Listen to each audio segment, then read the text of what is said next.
نہیں لگتا ہے، تکلیف ہوتی ہے۔ ہماری بہنیں جو بات کر رہی ہیں وہ خاموش ہو جائیں۔ بڑا اچھا ماحول تھا، سب بندے ہوئے لوگ بیٹھے تھے، پورا مجمع بھرا تھا۔ اچانک ایسا کیا ہو گیا بھائی؟ ٹائم بھی زیادہ نہیں ہوا ہے، کوئی طاہر رامپوری صاحب نے بہت لمبا بھی نہیں پڑھا ہے بھائی، انہوں نے ایک دو نعتیں پڑھی ہیں۔ تو یہ پبلک کے اندر کمی ہے کہ اس کو ایسا لگتا ہے نعت ہو گئی، بات ہو گئی، ختم۔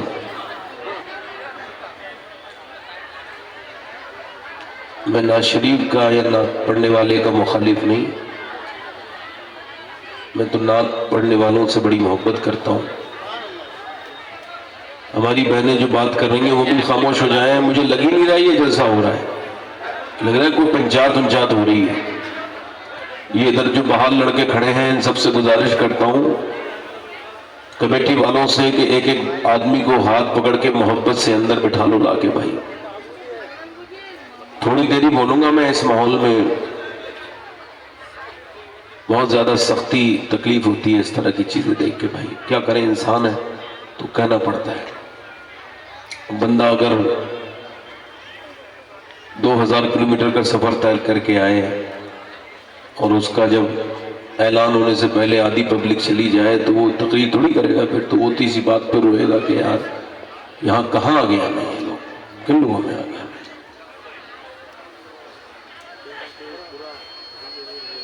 تو بہترین بات آپ لوگوں کے لیے مشورہ یہ چونکہ اس علاقے کو میں بھی جانتا ہوں ہلکا پھلکا، تو آپ مقررین بلایا نہ کریں، یا انشاءاللہ ہم ہی لوگ کوشش کریں گے کہ نہ آئیں آپ کے۔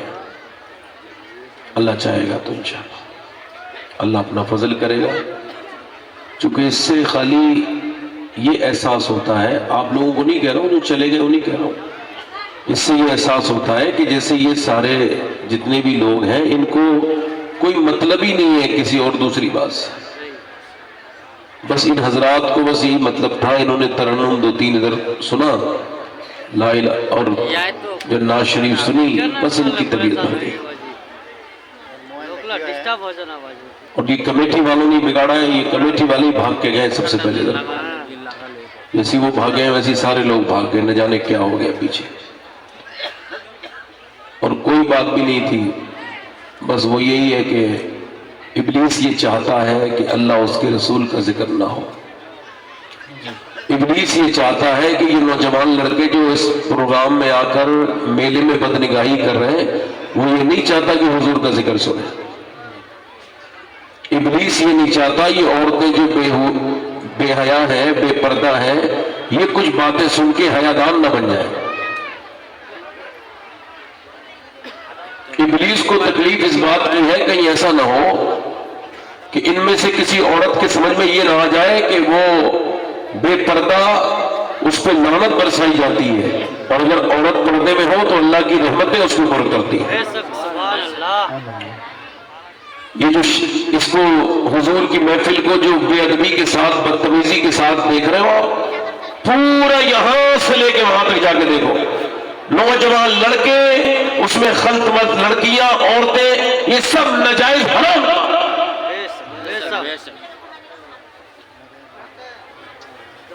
مذاق بنا کے رکھ دیا لوگوں نے اس کا سب، معاذ اللہ۔ لڑکیاں ٹہل رہی ہیں، ان کے ماں باپ مسلمان نہیں ہیں کیا؟ جو ان میلے جھمیلوں میں ٹہلتی ہیں بے پردہ، بے حیا، ان کے ماں باپ مسلمان نہیں ہیں کیا؟ ان کو یہ خبر نہیں ہے کتنا بڑا گناہ ہے یہ؟ بولو، ان کو یہ پتہ نہیں ہے کہ ان پروگراموں میں آئے تو یہ جو میلے جھمیلے میں بدتمیزیاں ہو رہی ہیں، یہ جو لڑکے لڑکیاں ایک طرف کھڑے ہیں، وہ ادھر کھڑی ہیں، وہ ادھر کھڑے ہیں، ادھر بے بہودہ، اس کو یہی خبر نہیں کہ میں مسلمان ہوں، مجھے کیا کرنا چاہیے، کیا نہیں کرنا چاہیے۔ ایک زمانہ تھا کہ مسلمان عورتوں کے اللہ نے وہ ان کو طاقتیں دی تھی کہ انہوں نے اپنے بچے کو مجاہدین اسلام بنایا۔ ان کے شکم میں جب بچہ آتا تھا وہ بالکل الرٹ ہو جاتی تھی کہ اب اللہ کی امانت شکم میں آ گئی، اس کو نیک بنانا ایک ماں کا کام ہے۔ سبحان اللہ۔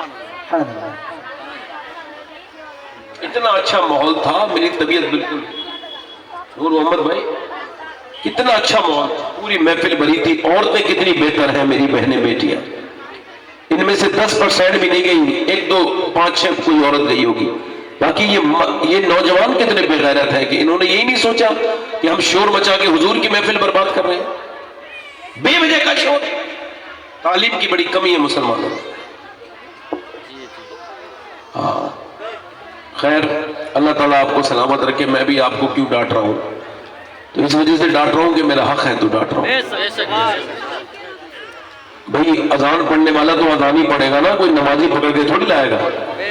ہم تو اپنی بات یہی کہہ رہے ہیں، ان کو بھائی اس کا ذرا تھوڑا سا کم کرو، بھائی بیس کم کرو۔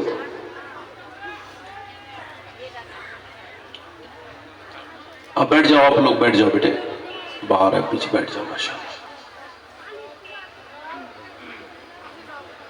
ابھی جو معاملہ ہوا تھا آپ کے ہاں، بڑا ہندوستان میں مشہور ہوا، وہ یہی تو تھا،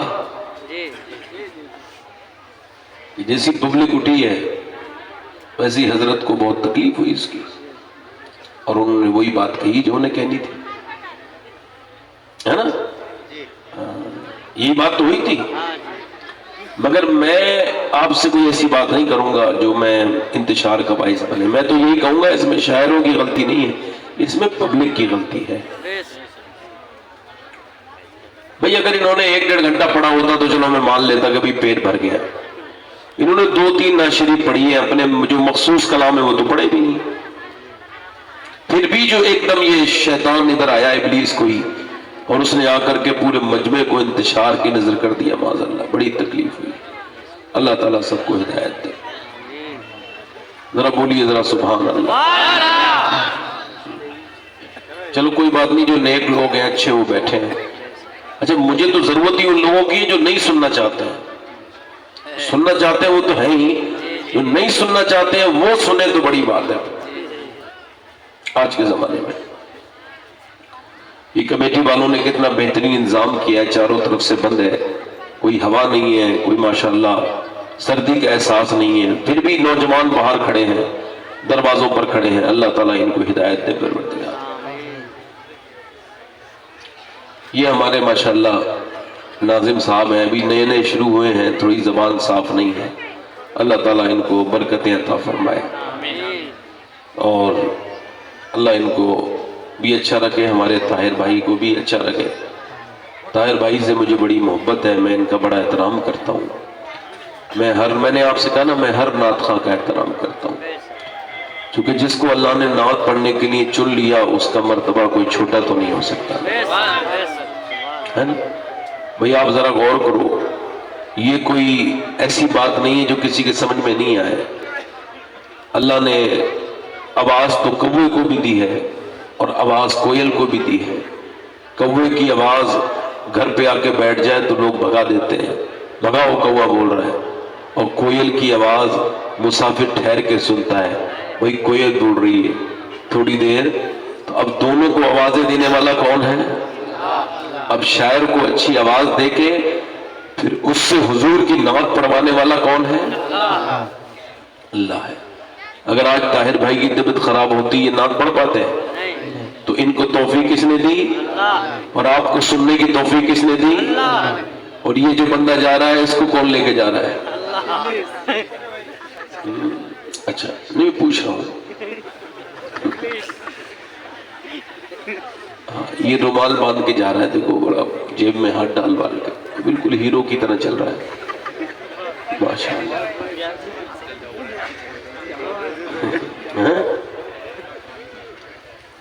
نوجوانوں کی دنیا الگ ہے۔ موبائل تھوڑی دیر کے لیے بند کر لیں، میں اپنی بات شروع کر رہا ہوں۔ تھوڑا سا بھی اس کا ٹریبل بڑھاؤ، ٹریبل آواز، اس کا بیس کم کرو، بیس۔ میری بہنیں بیٹھی ہیں، مجھے بڑی خوشی ہے، میں انہی اپنی بہنوں کی خدمت کرنے کے لیے تقریر شروع کر رہا ہوں۔ ویسے ایک بات بتاؤں، ہمارے یہاں جب کوئی سبحان اللہ کہتا ہے تو اس کے 90 گناہ معاف ہو جاتے ہیں، ہمارے یہاں ایسا ہوتا ہے، آپ کے یہاں تو ہوتا ہے؟ کوئی گناہگار بھی بیٹھا ہے یا سب زیادہ ہی نیک لوگ بیٹھے ہیں آپ؟ بتائیے آپ، میں تو بڑا گنہگار انسان ہوں، آپ میں سے کوئی ایسا تو نہیں جو بہت زیادہ نیک ہے جیسے ابلیس سمجھتا تھا اپنے آپ؟ ہاں تو ذرا 90 نیکیاں ملتی ہیں، ذرا زور سے بولو۔ اچھا یہ زبان پر ہلکا ہے، میزان پر بھاری ہو جائے گا کل۔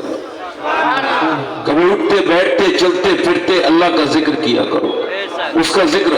اللہ کے رسول فرماتے ہیں زمین کا ایک حصہ دوسرے حصے کے اوپر فخر کرتا ہے اور کہتا ہے آج میرے اوپر ایک ایسا اللہ کا بندہ گزرا تھا یا بیٹھا تھا جس نے اللہ کو یاد کیا تھا۔ حضور مفتی اعظم ہند رضی اللہ تعالیٰ عنہ کچھ بھج کے جنگلوں میں ان کی گاڑی بھٹک گئی۔ لوگوں نے کہا حضور اس جنگل میں ہم آ گئے، یا آنا نہیں تھا، ہماری گاڑی بھٹک گئی ہے۔ فرمایا میں بھٹکنے کے لیے نہیں آیا ہوں، میری قسمت مجھے یہاں لائی ہے۔ یہ یہاں پر لکھا تھا، مفتی اعظم نے فرمایا مصطفیٰ رضا کی قسمت میں لکھا تھا کہ وہ یہاں پہ اللہ کا ذکر کرے گا۔ تو جب آپ ادھر ادھر ہو جاؤ، کبھی ادھر چلے جاؤ، کبھی گاڑی میپ آپ کو ادھر لے کے چلی جائے، کبھی ادھر لے کے چلا جائے میپ، تو سمجھ لو کہ یہاں پہ ذکر لکھا ہے، اللہ کا ذکر کرو، اس جگہ کو گواہ بناؤ، اس جنگل کو گواہ بناؤ۔ حضور فرماتے ہیں تب تک قیامت نہیں آئے گی جب تک جوتے کا تسمہ نہ بتا دے کہ جانا کدھر ہے۔ یہ قیامت کی علامت ہے۔ آج آپ نے سوچا جوتے کا تسمہ تو بول نہیں سکتا، مگر حضور کی اس حدیث کا مطلب ہم کو سمجھ میں آیا۔ گوگل میپ سے ادھر کا لگاؤ، جیسے ہی 10 میٹر کے بعد رائٹ رائٹ رائٹ، اب نہیں موڑ رہے، ٹرن رائٹ، پاؤں ایکسیلیٹر پہ ہے اور آواز آ رہی ہے رائٹ مڑو۔ میرے نبی نے فرما دیا تھا جب تک قیامت نہیں آئے گی جب تک پاؤں کا جوتا نہ بتا دے مڑنا کدھر ہے۔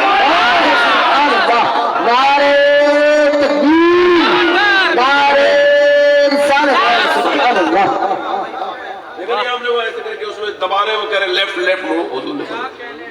اب میرے بھائی دو نوجوان بیٹھے ہیں، ان کو ہو سکتا ہے میری زندگی کی یہ آخری تقریر ہو میرے دوستوں، اللہ کرے تو آپ کی میں خدمت کر جاؤں تھوڑی سی۔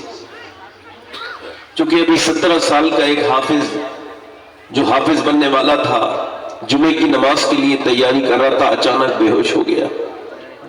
ہسپتال لے کے گئے تو 17 سال کا خوبصورت نوجوان انتقال کر گیا اور دنیا کو یہ بتا دیا کہ جوانوں کے جنازے اڑ جاتے ہیں، بوڑھے کھانستے ہوئے رہ جاتے ہیں۔ گناہ کر کے توبہ نہ کرنے والوں اپنے دلوں پر غور کرو، کتنے لوگ مر گئے، کتنے مرنے والے ہیں، دنیا سے کتنے چلے گئے، کتنے جانے والے ہیں۔ جو تمہارے اور ہمارے بزرگ قبروں میں ہیں، ہم تو ان کی طرف پلٹ کر بھی نہیں دیکھتے، پھر بھی دنیا سے اتنا پیار ہے۔ میری بہنیں، میری بیٹیاں اس چیز کو کب سمجھیں گی کہ ان کو کپڑے دھونے کے لیے، کھانا بنانے کے لیے ان کے اوپر نہ تو کپڑا فرض ہے دھونا، نہ کھانا بنانا فرض ہے، ان کے اوپر بچوں کی تربیت فرض ہے۔ آج یہ جتنے لڑکے بےہودہ ہیں، کانوں میں لیڈ لگا کے گانے سنتے ہیں، یہ جتنے کھڑے ہو کے پیشاب کرتے ہیں، ان سب کی ماؤں سے پوچھو جب یہ پیٹ میں تھے تو انہوں نے فلمیں دیکھی تھی کہ نہیں دیکھی تھی؟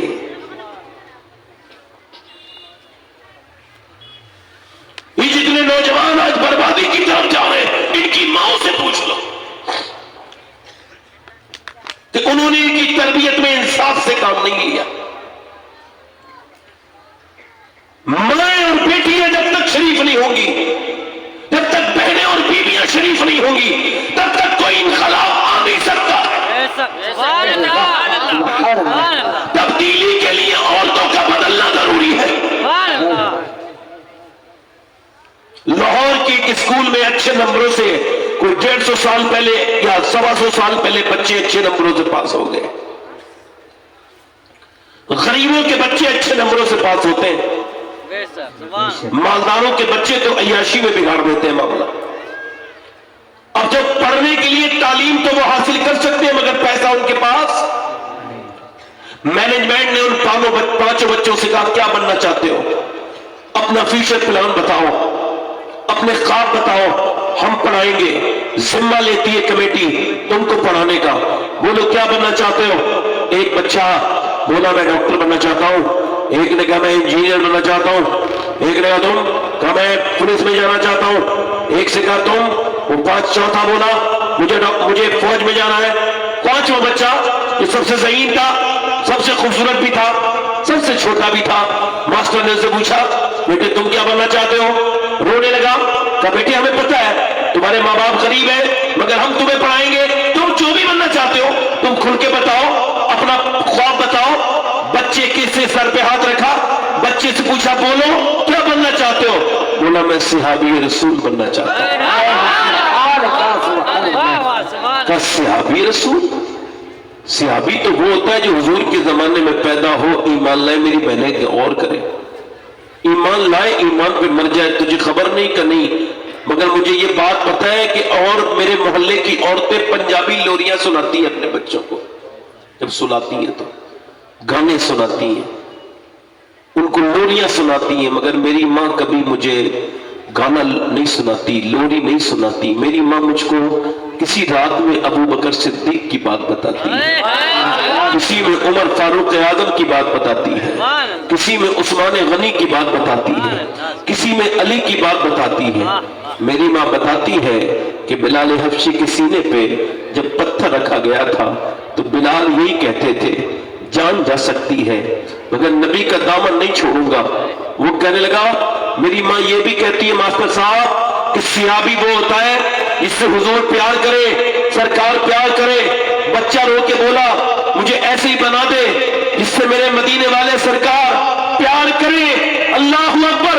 ماسٹر آگے بڑھا, کہ بیٹے صحابی تو نہیں بنے گا مگر تو آدمی بہت بڑا بنے گا.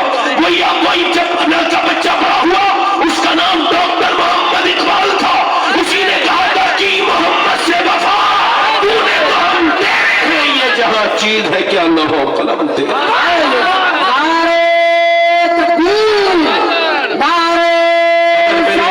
اگر میرے نوجوان پیچھے والے بیٹھ جائیں, اگر نوجوان بیٹھ جائے تو بڑی مہربانی ان کی نوجوان کی. اگر نوجوان میرے بھائی بیٹھ جائے تو ان کی بڑی مہربانی, اللہ تعالیٰ ان کو جزا دے گا. بیٹھ جاؤ بیٹے, اچھے انسان ہو تم, سب انسان کی اولاد ہو, بیٹھ جاؤ, انسانوں والی حرکتیں کرو. آؤ بیٹھو آگے جا کے. اب میری طرف توجہ کرو. اس کا مطلب یہ ہے کہ ماں نے چاہا تو بچہ نیک بن گیا, سبحان اللہ, ہے نا؟ نہیں سمجھے بات کو؟ جی جی. ماں نے اس کو صحابہ کی باتیں بتائیں تو ڈاکٹر اقبال بن کے پیدا ہوا. ہائے سبحان. مگر آج اے بھائی ٹوپے والے بھائی بیٹھ جا 2 منٹ, اے بھیا 2 منٹ بیٹھ کے سن لے بھائی, سن لے یار. تیرے یہاں ہمیں نہیں سن رہے لوگ, مگر کچھ جگہ ایسی ہیں جو ہمیں بہت سنتے ہیں لوگ. جی جی جی بالکل. یہ الگ بات ہے کہ تمہارے یہاں مجھے نہیں سمجھ پا رہے ہیں لوگ, اگر کچھ جگہ ایسی بھی ہیں, بلکہ اکثر جگہیں 99% ایسی ہیں جو ہم لوگوں کو بھی لوگ اہمیت دیتے ہیں, مقررین کو, تقریر کرنے والوں کو, ان لوگوں کو بھی لوگ کچھ سمجھتے ہیں, ان کو بھی کچھ حیثیت دیتے ہیں. ایسا نہیں ہے بیٹے, دنیا بہت بڑی ہے اللہ کی. ماں نے چاہا تو بچے نیک بنے. اقبال کہتا ہے کتنے ہی خوبصورت گھر بنا لو, میری بات پہ دھیان دینا ذرا, کیسے ہی اپنے گھر میں ڈیکوریشن کر لو, کیسے ہی اپنے گھر میں آپ ڈیکوریشن کر لو, کتنے ہی خوبصورت گھر بنا لو اور کیسے ہی اس میں ڈیکوریشن کر لو, آج کے زمانے میں یہ ٹائلز یہاں لگے گی, اس ٹائل کو یہاں لگایا جائے, یہ ٹائلز یہاں لگے گی, اس ٹائل کو یہاں لگائے, یہ ٹائلز باتھ روم کی ہے, یہ کچن کی ہے. مگر اقبال کہتا ہے کتنی خوبصورت گھر بنا لو مگر وہ گھر برباد ہونے سے بچ نہیں سکتا جس میں حضور کی بیٹی سیدہ فاطمہ کا ذکر نہیں ہو. یعنی گھر ہے عورت سے, عورت ہے حیا سے, اور حیا ہے سیدہ فاطمہ سے. یعنی حیا ہے سیدہ, میری طرف دیکھو, سیدہ فاطمہ سے, حیا ہے سیدہ خاتون جنت سے, سیدہ فاطمہ الزہرا سے. میری طرف توجہ کرو, مائیں نیک تھیں, بچے نیک تھے. پہلے لوگ شادی کرتے تھے, چیک کرتے تھے اس کی نانی کیسی ہے, یعنی شادی کر رہے نواسی کے ساتھ, رشتہ دے رہے نواسی کا, مگر وہ چیک کس کو کر رہے, نانی کو. اگر نانی ٹھیک ہے تو اس کی عادتیں بیٹی میں آئیں گی, بیٹی ٹھیک ہے تو اس کی نواسی ٹھیک ہے. اس کا مطلب صاف ہے, ماں لوگ دیکھتے تھے پہلے کے لوگ دیکھتے تھے، اب نہیں دیکھتے۔ اب تو امیروں کی لڑکیاں کتنی بگڑی بھی ہو، کتنی بدتمیز ہو، کتنی بے شرم ہو، ان کے خوب رشتے آ رہے ہیں۔ غریبوں کی لڑکیاں، نیک شریف لڑکیاں، اللہ کی نیک بندیاں، ان کے رشتے نہیں آ رہے۔ غریب بھاگا پھر رہا ہے، میری بیٹی کا رشتہ نہیں آ رہا ہے، کوئی تعویذ دے دو۔ اب اسے کوئی کیسے بتائے تعویذ سے رشتے نہیں آتے، مالداری سے رشتے آتے ہیں۔ آج کے زمانے میں تعویذ والے رشتے نہیں آتے، آج کے زمانے میں رشتے آتے ہیں مالداری سے۔ اور آج کل حاجی جی بھی ہیں تو وہ بھی یہ خواہش رکھتے ہیں کہ ان کے بیٹے کی رشتہ مالدار آدمی کس گھر سے ہو۔ جہیز کا لالچی کوئی حاجی ہو ہی نہیں سکتا، وہ حج کر کے نہیں آیا ہے۔ اب جہیز کا اگر آج کے زمانے میں بھی کوئی نوجوان ایسا ہو یہاں پر بیٹھا ہو اور یہ وعدہ کرے کہ میں شادی جب کروں گا اپنے باپ سے کہوں گا ابا میرے لیے صرف نیک دیکھو، چاہے رنگ اس کا کالا ہو مگر شریف اور دیندار ہونی چاہیے، کیونکہ میرے نبی نے فرمایا ہے لہذا مجھے جہیز نہیں چاہیے۔ باپ کہے کیوں؟ کہ مجھے اعلیٰ حضرت کا یہ شعر سمجھ میں آ گیا ہے، کون دیتا ہے دینے کو منہ چاہیے، دینے والا ہے سچا ہمارا نبی۔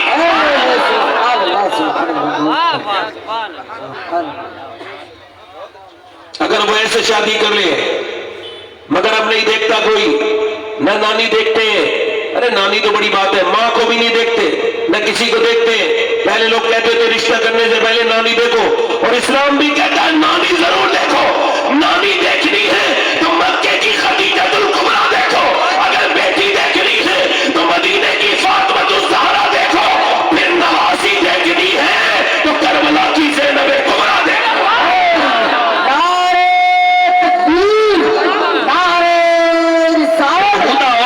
بچے پیدا نہیں کر سکتی ناچنے گانے والیاں، بے پردہ رہنے والیاں۔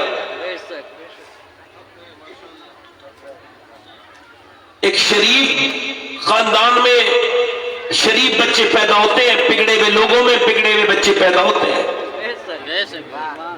دیکھو سنو، یہ جو بچے پاگل پیدا ہوتے ہیں، کبھی سنا ہے آپ نے یہ بات؟ پاگل جو ماں کے پیٹ سے ہی پیدا ہوتے ہیں، میری طرف دھیان دو، یہ جو پاگل بچے پیدا ہوتے ہیں یہ کون ہے؟ ان پہ ہارورڈ نے ریسرچ کیا، کہنے لگے یہ وہ بچے جب یہ اپنی ماں کے پیٹ میں تھے تو ان کے باپ نے ان کی ماں کو مارا۔ 80% بچے وہ دماغی توازن کھو بیٹھے جن کی ماں پہ ان کے باپ نے ظلم کیا۔ اب بچہ پیٹ میں ہے، ماں کو مارا جا رہا ہے، ماں پہ بدتمیزی کی جا رہی ہے، بچے پہ اثر ہو رہا ہے۔ یعنی پریگنینسی میں ڈاکٹر ہدایت کرتا ہے اس کو ٹینشن نہ دینا، تم ٹینشن مت لینا۔ اب ذرا توجہ کرو، تم جیسی ٹینشن مت دینا، اس کو ٹینشن کرو گے، تناؤ دو گے، بچے کی ذہن پہ برا اثر پڑے گا۔ ڈاکٹر کہتا ہے اگر طاقتور بنانا ہے بچے کو تو ایسا کرنا کہ تم اپنے بچے کو پریگنینسی میں، عورت سے کہتا ہے تم زیادہ سیب کھانا، سیب میں آئرن ہوتا ہے، زیادہ بادام کھانا، بادام میں آئرن ہوتا ہے، مطلب بچہ مضبوط ہو جائے گا۔ اگر چاہت وٹامن سی کے لیے تم ایسا کرنا لیمو اور سنترا کھانا، وٹامن ڈی کے لیے امرود کھانا۔ اب مجھے بتاؤ اللہ کا بنایا ہوا سیب، سنترا، انار، امرود اگر ماں کھائے تو بچے پہ اثر ہو جائے تو کیا اللہ کا قرآن ماں پڑھے گی تو بچے پہ اثر نہیں ہوگا؟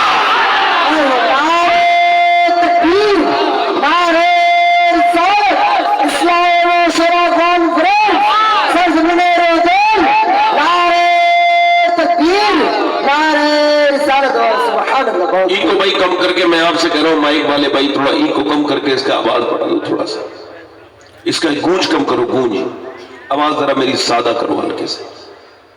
یعنی ماں نے جب اچھے مطلب ماں کے اوپر جیسا بھی اثر ہوگا۔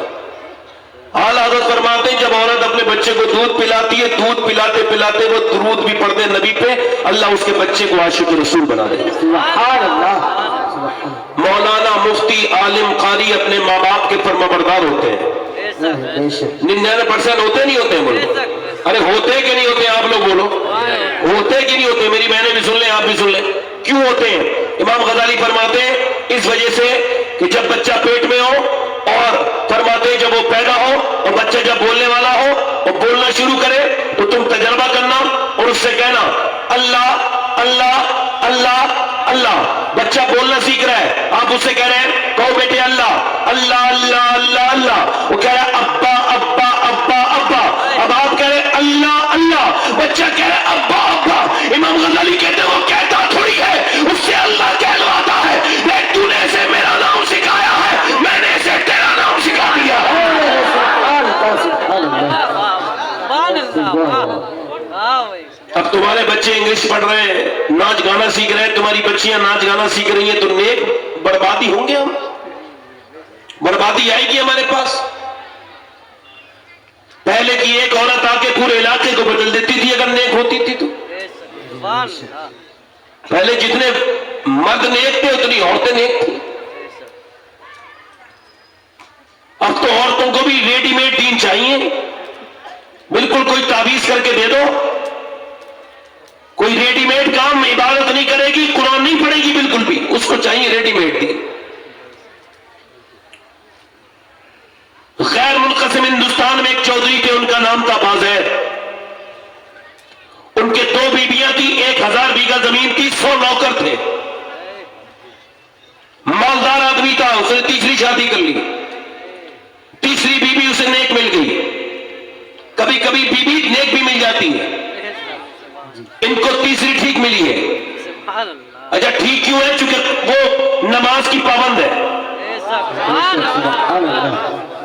آج پورے دن غیبت کرنے کا وقت ہے, عورتوں کے پاس نماز کا وقت نہیں ہے. صحیح بات. بوڑھیوں نے پورے گھر برباد کر دیے. ایک بوڑھی ہے 2 گھروں پہ لعنت بن کے برس رہی ہے. ایک بوڑھیا نے 2 گھروں کو برباد کر رکھا ہے. ایک کون سا گھر؟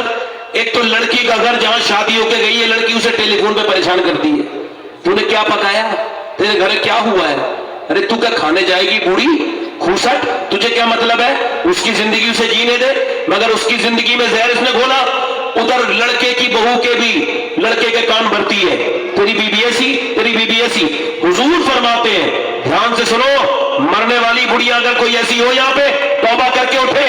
نبی فرماتے ہیں ایسی عورتوں پہ اللہ لعنت فرماتا ہے, ایسے مردوں پہ جو میاں بیویوں میں جھگڑے کر رہے ہیں. چاہے وہ ساس ہو, چاہے ادھر والی ہو, چاہے ادھر والی ہو, چاہے اس کا ہو چاہے اس کا ہو, جو بھی کروائے اس پہ لعنت. حالانکہ جب بیمار ہوتی ہے تو بہو خیال رکھتی ہے, لڑکی نہیں آئے گی. سن لے میری بہن, اگر عورتیں چاہتی ہے گھروں میں برکت ہو تو جتنی محبت اپنی وہ بہوؤں سے کرتی ہے اس سے بس آدھی محبت اپنے وہ جتنی محبت اپنی بیٹیوں سے کرتی ہے اس سے آدھی محبت اپنی بہوؤں کو دے دے, انشاءاللہ ہر گھر میں برکت ہو جائے گی. سبحان اللہ. وہ کون سی بیوی ان کو ملی؟ تیسری نیک مل گئی. اچھا وہ نمازی تھی, ایسی نمازی نہیں تھی جو دوسروں کو حقیر سمجھے. یہ کوئی نمازی تھوڑی ہے جو اپنے آپ نماز پڑھے اور پوری زندگی اسی بات کا جھگڑا کرے کہ میں نماز پڑھتی ہوں اور تم نہیں پڑھتے. کچھ لوگ ایسے جاہل قابل ہوتے ہیں کہ وہ قابلیت کا ہی جھگڑا کرتے ہیں, میں قابل ہوں تم جاہل ہو. اے بیٹا کہاں جا رہے ہیں؟ بیٹھ جا بیٹے. اور کوئی صاحب جانا چاہتے ہو چلے جاؤ, مجھے بڑی ڈسٹرب ہو رہا ہے بھائی آج تقریر کرتے ہیں, جاؤ چلے جاؤ. ہم تو فارغ لوگ ہیں, مجھے تو کوئی کام ہے نہیں بیٹے, میں تو پوری دنیا کا سب سے خالی انسان ہوں. اور کوئی صاحب جانا چاہتے ہو بھائی چلے جاؤ. میرا دل لگا نہیں نا تقریر کرنے میں, اپنی بتا رہا ہوں. دل لگتا ہے تو الگ ہی بات ہوتی ہے, مگر پھر بھی میں کوشش کر رہا ہوں کہ اللہ کرے دل لگ جائے. ایک تو مائک ایسا ہے, میں اس سے 100 بار کہہ چکا ہوں کہ آواز صاف کر دو, اس میں گونج آ رہی ہے, گونج کم کر دو. وہ بات ہی میری سمجھ نہیں رہے, یہ جو گونج ہے آواز کی اس کو کم کر دو, اس کا بیس کم کرو, آواز بڑھا دو تھوڑی سی. اب آپ میری بات سن لیں. وہ عورت تھی نمازی, اس کا باپ بھی نمازی, اس کے بھائی بھی نمازی, پورا گھرانہ نمازی. اب یہاں نہ اس کا شوہر نماز پڑھے, نہ نوکر نماز پڑھے, نہ اس کی 2 بیویاں نماز پڑھے, پورا گھر میں نمازی ہے. اب سوچ رہی کیسے نمازی بناؤں, کون سی صورت لاؤں جو یہ نمازی بنے. کوئی صورت نکالے تو اس نے سوچا کہ چودھری کو دودھ لے کر کے جاتا ہے اس کا آدمی, اس کا نوکر. اب نوکر سے اس نے کہا تم دودھ لے کے نہیں جاؤ گی, میں لے کے جاؤں گی. وہ دودھ لے کے گئی, دودھ میں بادام شدام ڈالے, اچھے سے اس کو پہلے اس نے جو ہے وہ اٹھایا, اور اس کے بعد اس نے اس کے اندر گڑ وغیرہ ڈال کے میٹھا کیا, اور بہترین دودھ لے کر کے گئی. اس نے کہا تم دودھ لے کر کے کیوں آئی ہو؟ میرے تو نوکر لے کے آتے ہیں, میری بیویاں کبھی نہیں لے کے آئی, 2 بیویاں آپ کیوں لے کے آئی ہے؟ کہنے لگی میرا زیادہ حق بنتا ہے آپ کی خدمت کرنے کا, نوکر کا نہیں بنتا ہے. اس نے کہا ٹھیک ہے. اب اس نے دودھ پیا, کہا میں آپ کے ذرا پاؤں بھی دبانا چاہتی ہوں. اچھا کیوں؟ کہ اپنے میں ماں باپ کی خدمت کرتی تھی, اب آپ میرے سرتاج ہیں, اب آپ کی خدمت کروں گی, اجازت دے. اس نے کہا ٹھیک ہے.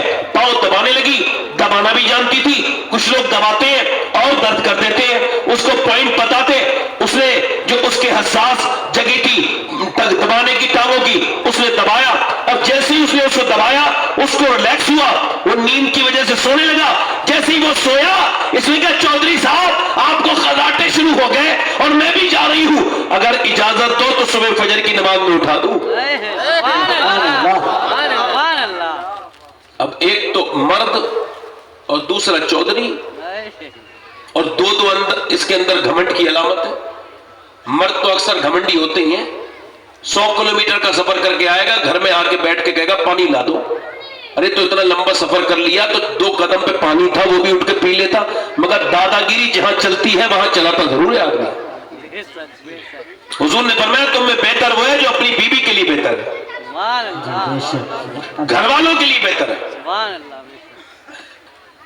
اب اس نے اس سے کہا صبح فجر میں اٹھا دوں چودھری صاحب. بولا چل بھاگ یہاں سے بدتمیز, مجھے سکھاتی ہے, نکل یہاں سے. ڈانٹ دیا, مگر اللہ کی بندی تھی, اللہ والی تھی, اس نے اپنا راستہ نہیں بدلا.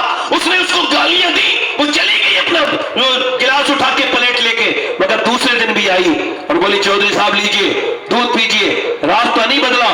اس نے سوچ رکھا تھا نمازی بنانا ہے تبھی مانوں گی, کہا لیجئے دودھ پیجئے. اس نے کہا تو پھر آ گئی, پھر نماز کے لیے کہے گی, کہا چودھری میں دیکھوں گی, آپ فی الحال یہ دودھ تو لیجئے, بعد میں دیکھتی ہوں. نماز کے لیے نہیں کہے گی, کہا دیکھوں گی, مگر میرا حق تو مت چھینیے, لیجئے دودھ پیجئے. اس نے دودھ پیا. اچھا وہ دودھ پی کے پھر اس نے اس کے پاؤں دبائے, وہ سونے لگا. سو کے اس کو نیند آنے لگی, اور جیسے اس کو نیند آئی وہ کہنے لگی چودھری صاحب آپ کو پھر نیند آ رہی ہے, غصہ نہ کرنا, برا نہ ماننا, اگر تم کو برا نہ لگے تو صبح فجر میں اٹھا دوں.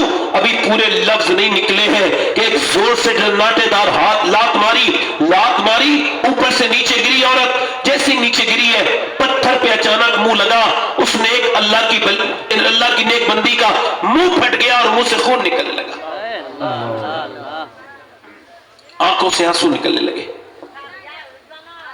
مگر نہ جانے کتنی نیک ماں کی اولاد تھی, اس کا باپ کتنا شریف ہوگا جس نے ایسی بیٹی کی تربیت کی. ایک لفظ بھی نہیں بولی, منہ کا خون پوچھتے ہوئے, آنکھوں کے آنسو پوچھتے ہوئے. یہ بھی نہیں بولی چودھری میں تو تجھے نمازی بنانا چاہتی ہوں اور تو میرے ساتھ یہ ظلم کر رہا ہے. کچھ بھی نہیں بولی, واپس چلی گئی, مگر آتی رہی اور جاتی رہی, راستہ نہیں بدلا, امید نہیں چھوڑی, اپنی مشن میں لگی رہی. کئی ہفتوں کے بعد چودھری نے کہا میں تجھے مارتا ہوں, چودھری کی بیٹی ہے, گالی دیتا ہوں, لات مارتا ہوں, پٹتی ہے, گالی کھاتی ہے, پھر بھی کیوں آتی ہے, کیا بات ہے؟ کہنے لگی چودھری میں نمک حرام نہیں ہوں, نمک حلال ہوں, تیرا نمک کھاتی ہوں. نبی فرماتے جب بے نمازی مرے گا اس کو اتنی پیاس لگے گی اگر 7 سمندر کا پانی بھی اس کو پلا دیا جائے پھر بھی اس کی پیاس نہیں بجھے گی جو اپنے رب کے سامنے نہیں جھکتا, جو نماز نہیں پڑھتا. بے نمازی بالکل ذلیل ہو کے مرے گا. بے نمازی قبر میں اس پہ ایک اژدہا مسلط کر دیا جائے گا, ایک سانپ جو قیامت تک اسے ڈسے گا. بے نمازی جب قیامت کے دن اٹھے گا تو اس کو ابو جہل کے ساتھ, عتبہ کے ساتھ, دشمنان خدا کے ساتھ, ابو جہل کے ساتھ, عتبہ کے ساتھ, فرعون کے ساتھ, نمرود کے ساتھ کھڑا ہوگا. چودھری بے نمازی ذلیل ہو کے مرے گا.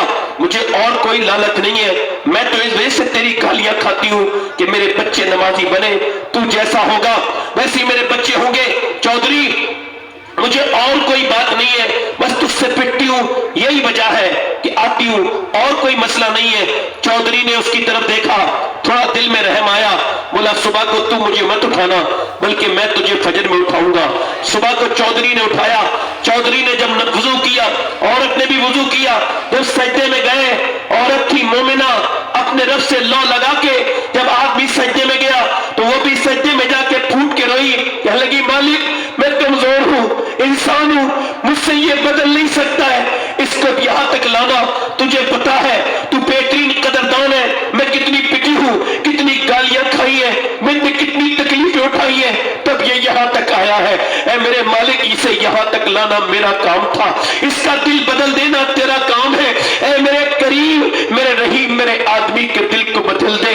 اللہ کا فضل ہوا، چودھری کا دل بدلا، پانچوں وقت کا نمازی بنا، تہجد تک کی نماز نہیں چھوڑتا تھا، ایک بڑی سی مسجد بنوائی، اس کے 100 نوکر نمازی بن گئے، پورے علاقے میں نماز کی لہر دوڑ گئی، ہر طرف نماز کی ہوا چل گئی۔ میاں ان دونوں کے درمیان جب بچہ پیدا ہوا تو بقول حضور مفتی اعظم ہند وہ اپنے وقت کا قطب الاقطاب تھا، اس کا نام سلطان محمد باہو تھا، جس نے کہا تھا 10ویں پھری پر دل نہیں پھریا، کی لینا 10ویں پڑھ کے ہوں، علم پڑھا پر عدم نہ سکھیا، کی لینا علم نہیں پڑھ کے ہوں۔ جب ماں باپ نماز پڑھے تو بیٹا سلطان باہو بنتا ہے، جب ماں باپ نمازی ہوتے ہیں تو بیٹا نظام الدین محبوب الہی بن کے پیدا ہوتا ہے، جب ماں باپ نماز پڑھتے ہیں تو بیٹا معین الدین چشتی اجمیری بن کے پیدا ہوتا ہے، جب ماں باپ نمازی بنتے ہیں تو بیٹا شیخ عبد القادر جیلانی بن کے پیدا ہوتا ہے، جب ماں باپ مدینے میں نماز پڑھے سیدہ فاطمۃ الزہرا تو بیٹا کربلا میں سر جھکا کے کہتا ہے میری ماں آپ تو فجر کے وقت سر اٹھا بھی لیتی تھی، مگر حسین ایسا سجدہ کر رہا ہے کہ جھکائے گا کربلا میں، اٹھائے گا قیامت میں۔ تکبیر، نعرہ رسالت، اسلام و شرع کانفرنس، نعرہ تکبیر، نعرہ رسالت، واہ سبحان اللہ، بہت خوب۔ زندہ باد، تم آج بھی کھیلوں میں لگے ہو، تمہاری بچیاں غیر مسلموں کے گھر میں 10 لاکھ سے زیادہ چلی گئی، 10 لاکھ سے زیادہ، اب بھی اپنے اوپر فخر کرتے ہو۔ میرے بھائیوں، میرے دوستوں، کیا سمجھتے ہو یہ تمہاری آنکھیں نوجوانوں اور انسٹاگرام پہ گندگی دیکھنے والوں، اور میری بہنوں، میری بیٹیوں، آپ سب سے پوچھتا ہوں، اللہ کسی سے غافل نہیں ہے۔ اس میلے میں آنے والے، اس جلسے میں آنے والے ہر شخص کے دل کے حال کو جانتا ہے، کون یہاں اس کے نبی کا جیسا سننے آیا ہے، کون یہاں پر بدنگاہی کرنے آیا، اس کو سب خبر ہے۔ بے شک،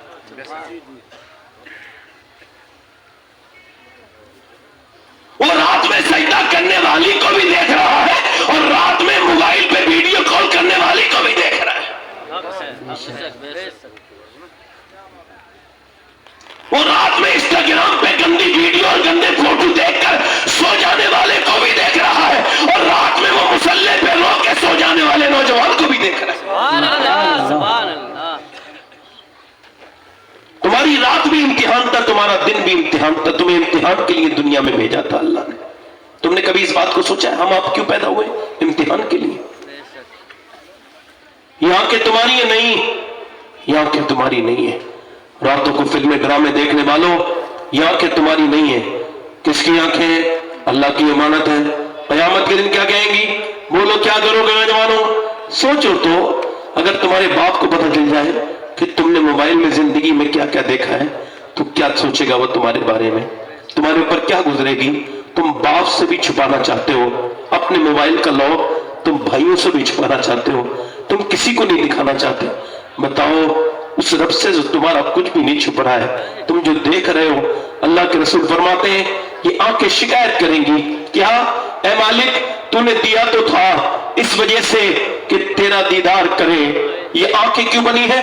اپنے کریم، عظیم، رحیم، ہم سب کو پیدا کرنے والے پروردگار کا دیدار کرنے کے لیے، مگر وہ آنکھیں قیامت کے دن کہیں گی مالک تو نے دیا تو تھا تیرے دیدار کے لیے، مگر اس نے گندا کر کے کہیں کرنا چھوڑا مجھے۔ گندی تصویریں دکھائیں، جو جس حال میں مرے گا اسی حال میں اٹھایا جائے گا۔ جو فلم دیکھتا وہ مر رہا ہے، فلم دیکھتا وہ اٹھے گا۔ جو گندی تصویر دیکھتا وہ مر رہا ہے، وہ ایسے ہی مرے گا۔ کیسے کیسے مر رہے ہیں لوگ؟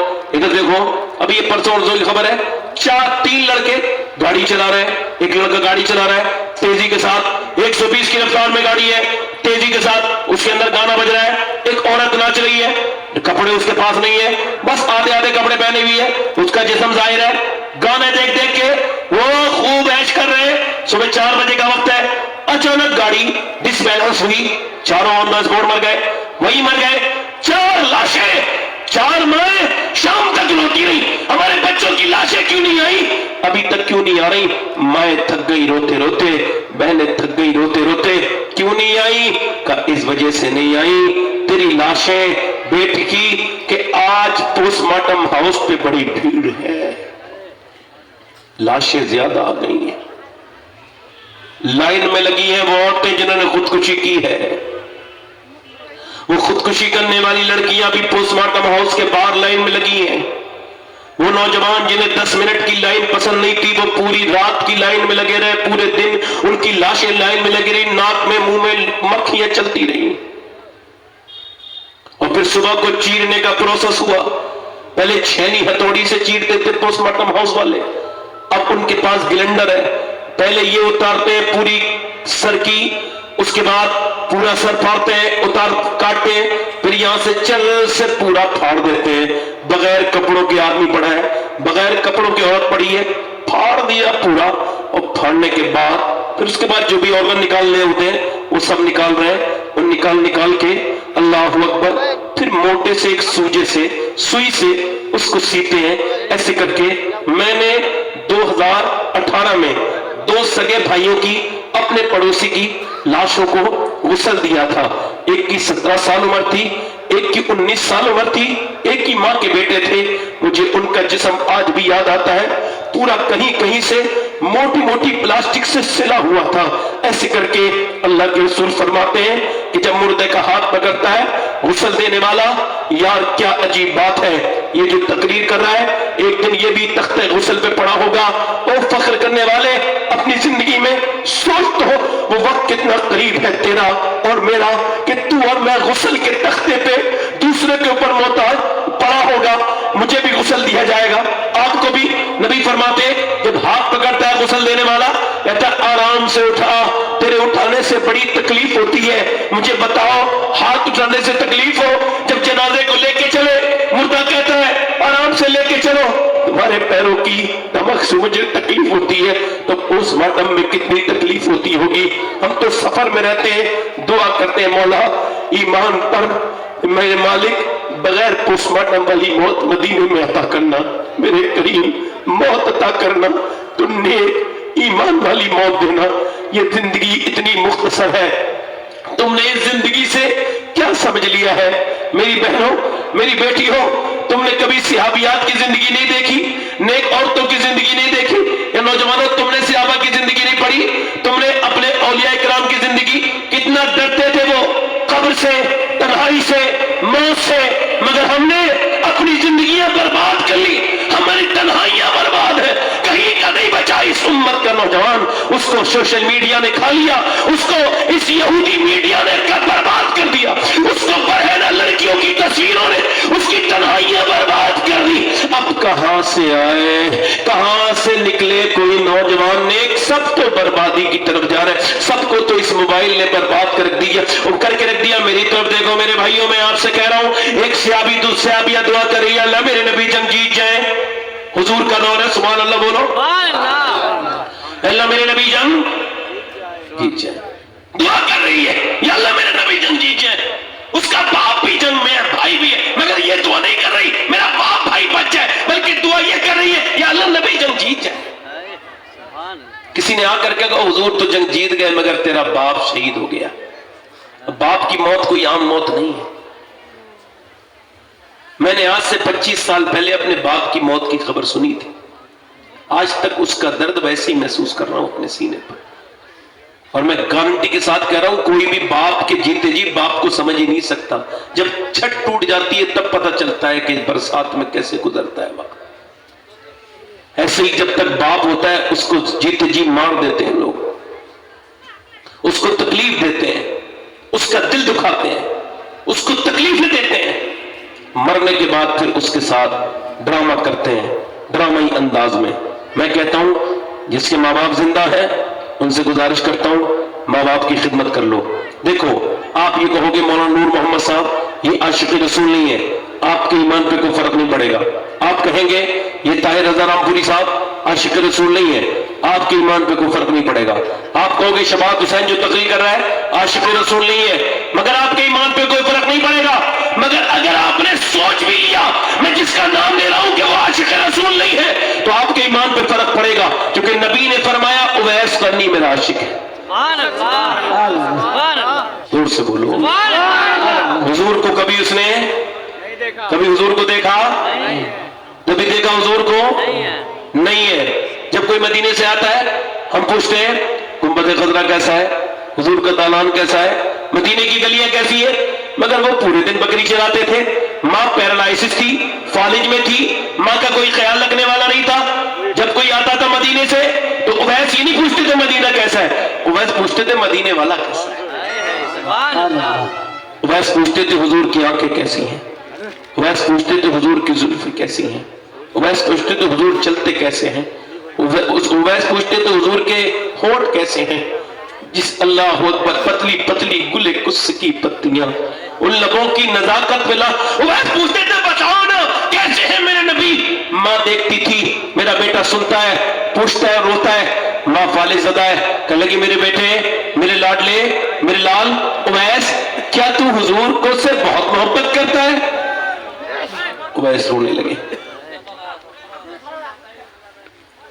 ماں نے پوچھا کیا دیدار کرنا چاہتا ہے, کہنے لگے ماں تجھے چھوڑ کے نہیں جاؤں گا. نبی نے فرمایا جس کے ماں باپ زندہ ہو وہ ان کا خیال رکھے, سبحان اللہ. وہ جہاد پہ نہ جائے تو تجھے چھوڑ کے نہیں جاؤں گا, تیرا کوئی خیال رکھنے والا نہیں. میری ماں تجھے پانی بھی دینے میں نہیں جاؤں گا. ماں نے کہا میرے لاڈلے میرا دل کرتا ہے ایک بار حضور کو دیکھا, جا میں تجھے 3 پہر کی اجازت دیتی ہوں. اویس چلے, 3 پہر کی اجازت مل گئی. مدینے کا سفر ہے اور میں نمدیدہ چلا ہوں ایک مجرم کی طرح میں جانب طیبہ, نظر اس سمت اٹھتی ہے مگر نادیدہ پہنچے ہیں اویس قرنی مدینے میں حضور کے دروازے پر. آقا اس کی بارگاہ میں عرض کر رہے ہیں نبی پاک ہیں, میں تشریف رکھتے ہیں, میرا نام اویس ہے, حضور سے ملاقات کی غرض سے حاضر ہوا ہوں, بکری چرانے والا چرواؤں. نبی ہے, کہا نہیں حضور صبح تشریف لائیں گے, ابھی ٹھہر جاؤ, صبح جب حضور آئے تو حضور کا دیدار کر کے چلے جانا. سرکار کا دیدار کر کے باہر رونے لگے اویس قرنی. کیوں روتے ہو, سسکنے لگے. میری ماں بیمار ہے, اس نے مجھے ٹائم دیا ہے, اس کا کوئی خیال رکھنے والا نہیں. میں ماں سے وعدہ کر کے آیا ہوں, حضور آئے تو کہہ دینا ایک شخص آیا تھا, اس کے کپڑوں پر جو ہے نا پہمد لگے تھے, وہ بکری چرانے والا چرواہا تھا, وہ آپ کا دیدار کے لیے آیا تھا, مگر ماں کی بیماری کی وجہ سے حضور وہ واپس لوٹ گیا. اویس واپس جا رہے ہیں مدینے سے, بغیر مدینے والے کو دیکھے, کسی نے گنبد خضرا نہ دیکھا ہو تو وہ یہ کہتا ہے داغ فرقت طیبہ قلب مزمحل جاتا, کاش گنبد خضرا دیکھنے کو مل جاتا. وہ میرے نبی کے غلاموں, وہ میرے بھائیوں, وہ میرے دوستوں سنو, ادھر دیکھو, غور کرو. اب وہ پیغمبر اسلام آئے ہیں, بے خبر ہو غلاموں سے وہ آقا کیا ہے. میرے نبی پاک نے آ کے پوچھا اے عائشہ بتاؤ کون آیا تھا میرے گھر پہ, باہر بڑا نور ہے, باہر دروازے پہ بڑی خوشبوئیں ہیں. اور اس کی حضور اویس نام کا آدمی آیا تھا, بکری کا چرانے والا تھا, آپ کا دیدار کرنا چاہتا تھا. ماں بیمار ہے, اس وجہ سے واپس چلا گیا. حضور نے فرمایا میرا ممبر لگاؤ, ممبر لگایا. سرکار نے فرمایا میرا ایک عاشق ہے, اس کا نام اویس ہے, اس نے مجھے کبھی دیکھا نہیں. اے میرے صحابہ سنو, علی تم مجھ سے دعا کرانا اور اے عمر تم مجھ سے دعا کرانا, اللہ اس کی دعائیں قبول کرتا ہے. اور جب قیامت کے دن وہ جنت میں جائے گا اللہ فرمائے گا ٹھہرو اویس, ادھر میرے محبوب کے جہنمی امتی کھڑے, انہیں اشارہ کرو. وہ اشارہ کرے گا, جہنمی جنتی بن جائیں گے. اللہ فرمائے گا ایسا بدلہ دیتا ہوں میں ماں باپ کی خدمت کا. وہ لوگوں کدھر جانے جا رہے ہو, ماں باپ زندہ ہے تو ان کی دعائیں لو. کون سے پیر کی دعا کتنی قبول ہوتی ہے اس کی کوئی گارنٹی نہیں, مگر حضور فرماتے ہیں ماں باپ کی دعائیں ایسے لگتی ہے جیسے نبیوں کی دعائیں امتی کے حق میں قبول ہوتی ہیں.